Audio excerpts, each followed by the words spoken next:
Welcome to your deep dive.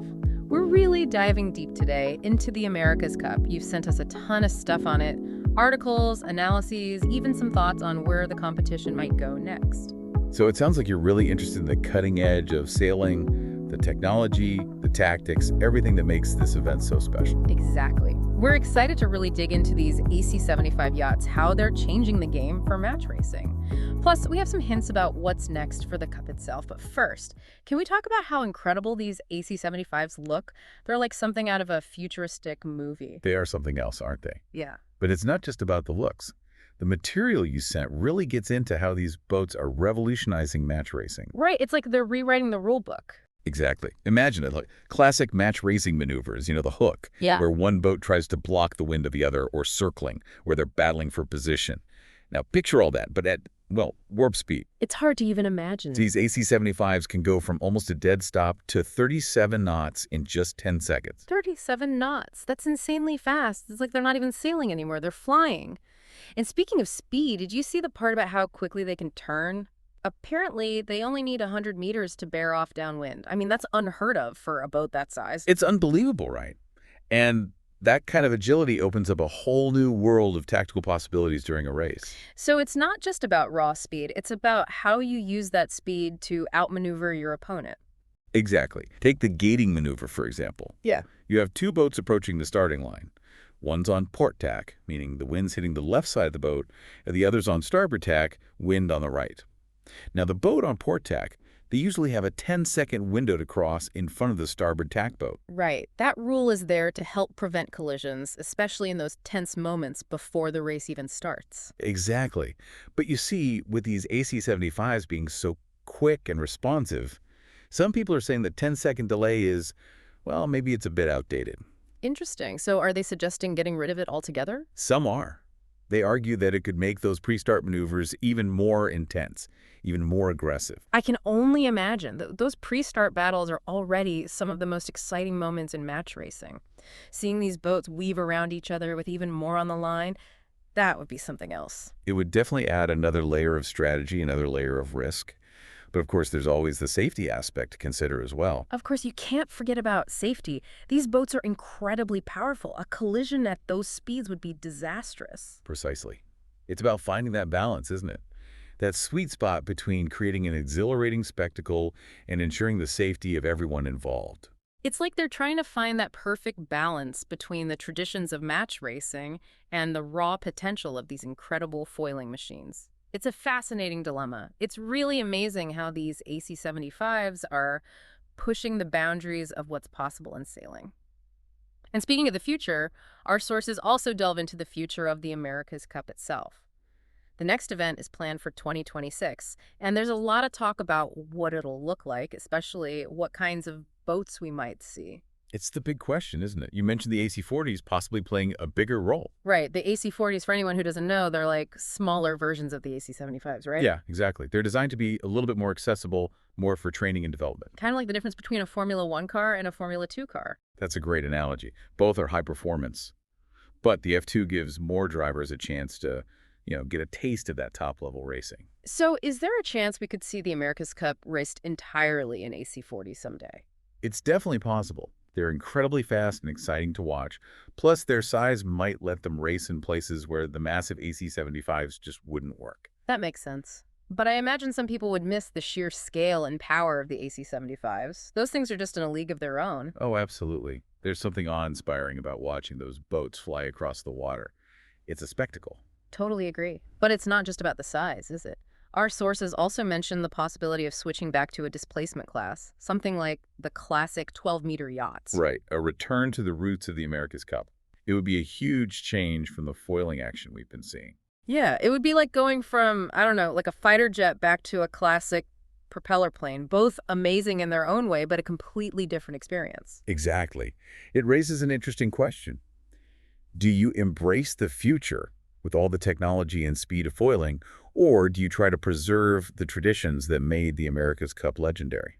It's a tough one. I can see both sides. There's something really elegant about the 12-meter era, the way those boats seem to glide through the water. It was a completely different kind of sailing.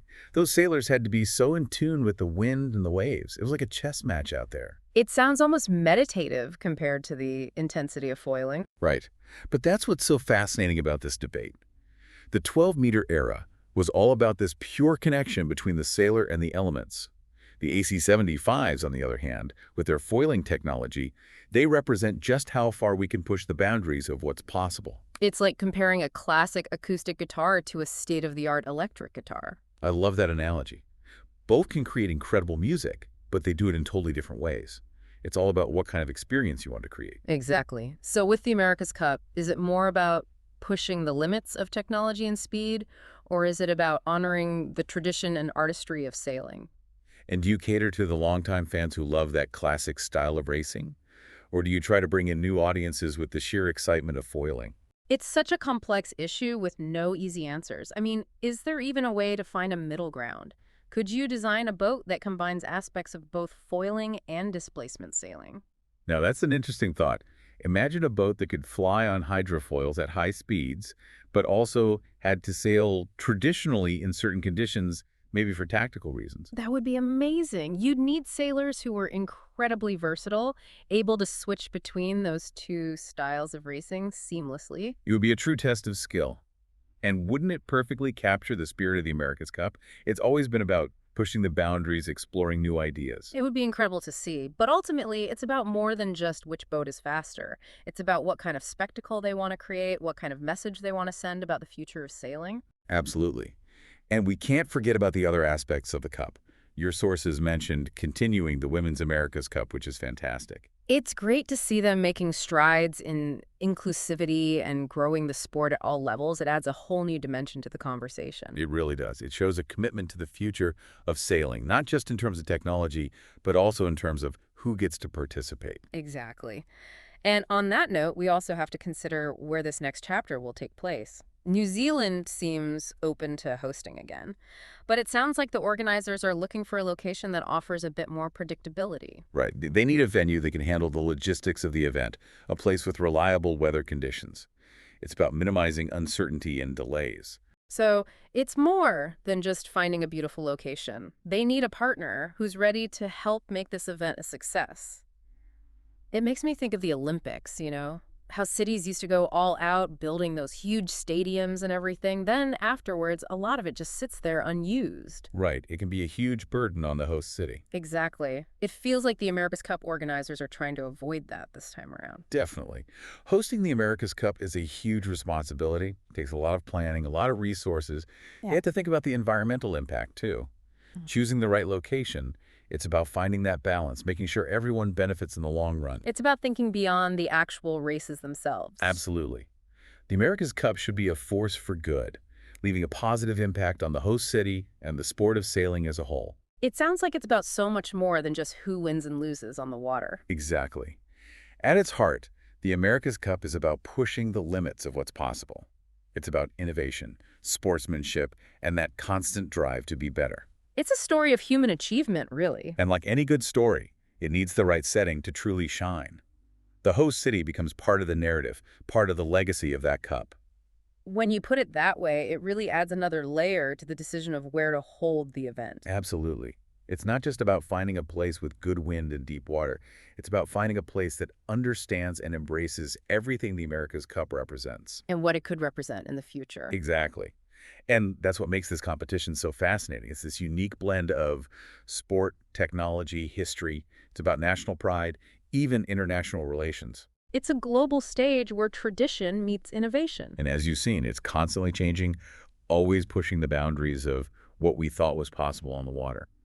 I have to say, when we started this deep dive, I thought we'd mostly be talking about, hydrofoils and tactics. It's easy to get caught up in the technical details. I know. But this conversation has gone to some really interesting places. We've talked about sustainability, the role of tradition, the future of the sport. It's given me a lot to think about. It's been a pleasure exploring these ideas with you. And to our listener, if you could design the next America's Cup, what would it look like? Would you choose those high-flying foiling boats, the more tactical displacement sailing, or maybe something in between?